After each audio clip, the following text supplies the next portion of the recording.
چند الفاظ اس کے جس کے ترجمے اور مفہوم میں مفسرین تک کو بھی اختلاف نہیں ہے، اور اس میں یہ کہا ہے کہ جو بھی خدا کی کتاب کے مطابق حکومت قائم نہیں کرتے انہی کو تو کافر کہا جاتا ہے۔ ایک آیت میں ہم الکافرون ہے، دوسری ساتھ ہی آیت ہے وہ ظالمون ہے، انہیں ظالم کہا جاتا ہے، تیسری اسی کے ساتھ آیت ہے وہاں فاسقون کہا جاتا ہے۔ ایک ہی مقام پہ مسلسل 3 آیتیں ہیں جن میں یہ کہا ہے کہ جو خدا کی کتاب کے مطابق حکومت قائم نہیں کرتا کافر ہے، ظالم ہے، فاسق ہے۔ اس سے بڑھ کر اور کیا چیز کہی جا سکے گی؟ کون سا اور معیار ہوگا یہ پرکھنے کا مسلم اور کافر میں، اسلام اور کفر میں، مملکت حقہ میں اور مملکت باطلہ میں؟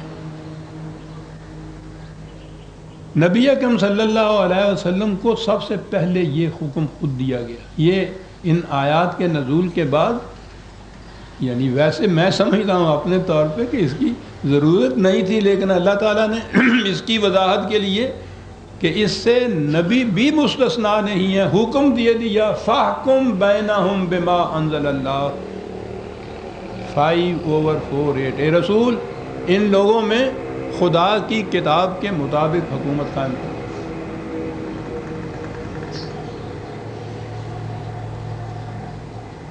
نبی اکرم صلی اللہ علیہ وسلم نے یہ حکومت قائم کی اور اپنے بعد آنے والوں کو یہ کہا، کس مقام پہ کہا؟ آخری حج، حجۃ الوداع جسے کہتے ہیں، حضور کا آخری حج، جس کے متعلق کہا گیا کہ اس میں قریب 1 لاکھ کے قریب امت کے صحابہ موجود تھے۔ اس میں حضور نے یہ خطبہ دیا، اعلان یہ کیا کہ میرے بعد وہ کون سی رہنمائی ہے جس کے مطابق تم چلو گے تو گناہ نہیں ہوگے۔ لاکھ آدمی کی موجودگی میں یہ خطبہ دیا، اور اتفاق اسنا ہے کہ یہ کم از کم ہماری احادیث کی کتابوں میں محفوظ ہے۔ یہ بخاری شریف جو حدیث کی صحیح ترین کتاب کہی جاتی ہے، اس میں بھی یہ جو باب حجۃ الوداع کا ہے اس کے اندر یہ حدیث موجود ہے کہ حضور نے اعلان فرمایا کہ میں اب تمہارے لیے ایک چیز چھوڑ کر چلا جا رہا ہوں، اگر تم نے اس کا اتباع کیا تو کبھی گمراہ نہ ہوگے، اور وہ چیز ہے کتاب اللہ۔ ایک ہی چیز ہے، آپ دیکھتے چلے جا رہے ہیں، دہرائے چلی جا رہی ہے، کتاب اللہ کے مطابق۔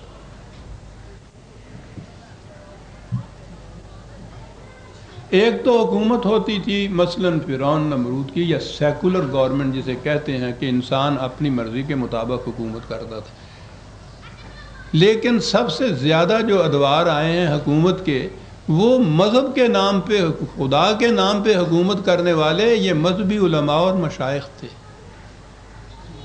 اس میں دوسرے انسان دھوکہ کھا جاتا ہے کہ یہ اپنی حکومت نہیں قائم کرتے، یہ تو خدا کے نام پہ حکومت کرتے ہیں۔ قرآن نے اس سب سے بڑے دھوکے اور سب سے بڑے خطرے سے آگاہ کیا، کہا کہ یاد رکھو یہ یہود و نصارہ اتخذوا احبارہم و رہبانہم اربابا من دون اللہ 9/31 9/31۔ یہ یہود و نصارہ یہ اپنے احبار و رہبان کو خدا بنا لیتے ہیں، انہوں نے اسے خدا بنا لیا۔ اس کی تشریح میں بھی ایک روایت ہمیں ملتی ہے کہ ایک صحابی تھے حضرت عدی بن حاتم، انہوں نے کہا ہے کہ میں جب رسول اللہ کی خدمت میں حاضر ہوا تو عیسائی تھا اور میرے گلے میں صلیب پڑی ہوئی تھی۔ حضور نے دیکھ کر فرمایا عدی اس بت کو گلے سے اتار پھینک۔ آپ اس وقت سورہ توبہ تلاوت فرما رہے تھے جب یہ آیت آئی اتخذوا احبارہم و رہبانہم اربابا من دون اللہ، تو میں نے عرض کیا یا رسول اللہ صلی اللہ علیہ وسلم، ہم نے ان لوگوں کو کبھی رب نہیں بنایا، کبھی خدا نہیں بنایا۔ فرمایا کیا یہ واقعہ نہیں ہے کہ جس چیز کو یہ حرام قرار دیتے تھے تم اسے حرام سمجھ لیتے تھے، اور جسے حلال کہتے تھے اسے حلال سمجھ لیتے تھے۔ اگر یہ خدا بنا لینا نہیں ہے تو اور خدا کیا ہوتا ہے؟ ہمیشہ کے لیے عزیزان من، قیامت تک کے لیے تھیوکریسی یا یہ مذہبی پیشوائیت کی حکومت یا علماء مشاہ کے قوانین کی اطاعت کی جڑ کاٹ کے رکھ دی قرآن نے۔ یہ خدا بنا لینا ہے، اور اس مثالی مملکت میں جو حضور نے قائم کی، یہ جو پریسٹ ہوڈ یا مذہبی پیشوائیت تھا، اس کا وجود ہی نہیں تھا۔ اقتدار تو ایک طرف رہا، اس کا نام نہیں، وجود نہیں۔ ساری تاریخ دیکھ جائیے اس دور کی، کہیں اس کا نام نہیں ملتا۔ حتیٰ کہ یہ القاب بھی جو ہے، یہ مولوی اور مولانا وغیرہ، یہ اس دور میں نہیں ملتے۔ کہیں نہیں لکھا ہوا مولانا ابو بکر صدیق اور مولوی عمر فاروق، سوال ہی نہیں، بعد کے پیدا کرتا۔ اسلامی مملکت کی بنیادی گوشے میں نے آپ کے سامنے پیش کیے، جو قرآن نے کہا ہے کہ قوت سے حاصل نہ کردہ ہو،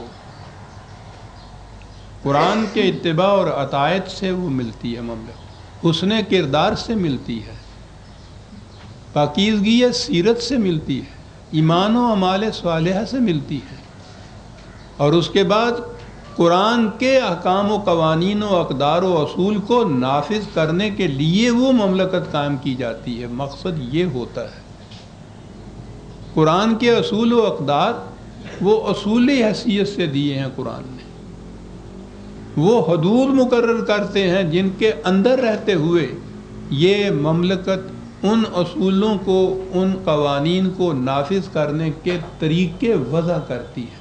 یہ طریقے امت کے باہمی مشورے سے وضع ہوں گے، اور سب سے پہلی چیز تو یہ، نبی اکرم صلی اللہ علیہ وسلم تو خدا کے رسول تھے، اس لیے سوال نہیں تھا کہ امت ان کو منتخب کرے اپنا سربراہ، لیکن حضور کے بعد تو یہ کیفیت ختم ہو گئی تھی۔ اس کے لیے پہلی چیز جو کہی کہ امرہم شورا بینہم، تو جب امر ان کے باہمی مشاورت سے ہوگا تو امیر المومنین تو سب سے پہلے مشاورت سے ہو۔ قوت کے زور کے اوپر حکومت حاصل کی گئی، قرآن نے کہا بغیر الحق ہوتی ہے۔ مشاورت ہے امت کی، اور حسن کردار اور پاکیزگی یہ صورت ہے اس کی بنیاد۔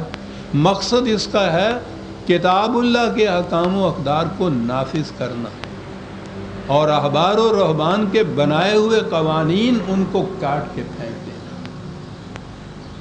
یہ ہیں بنیادی گوشے اس مملکت کے جو نبی اکرم صلی اللہ علیہ وسلم نے قائم کیے۔ سوال قوانین کا نہیں ہے عزیزان،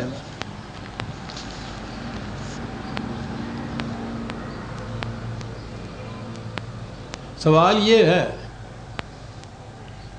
وہی جو غالب نے بڑے اپنے چھوٹے انداز میں کہا ہے کہ ابن مریم ہوا کرے کوئی،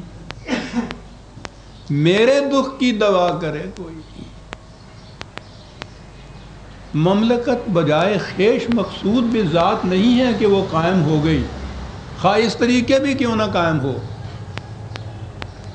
مقصد تو اس کا یہ ہے کہ یہ امت کے دکھوں کا علاج کرنے کے لیے وجود میں آتی ہے۔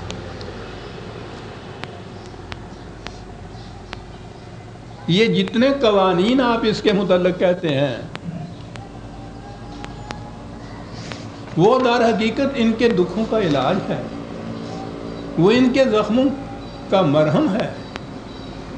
اگر وہ ان کے دکھوں کا علاج نہیں ہے تو میں نے عرض کیا ہے کہ قانونی طور پر، کانسٹیٹیوشنلی، دستوری طور پر اگر وہ مملکت ایسی بھی بنا لی جائے اور وہ امت کے دکھوں کا علاج نہ کرے تو وہ ایسا ہی ہسپتال ہے کہ جس کے اندر نہ ڈاکٹر ہو نہ دوائیں ہوں، ہسپتال بہت بڑا ہو۔ میرے دکھ کی دوا کرے کوئی۔ پہلا اعلان جو حضور نے فرمایا مملکت قائم کرنے کے بعد، یہ کہا کہ جس بستی میں ایک فرد نے بھی اس حالت میں صبح کی کہ وہ بھوکا رہا، اس بستی سے خدا کی حفاظت کی ذمہ داری ختم ہو جاتی ہے۔ میری مملکت قائم نہیں رہ سکتی، باقی نہیں رہ سکتی اگر اس میں یہ کیفیت پیدا ہو جائے۔ اب ظاہر ہے کہ حضور نے جب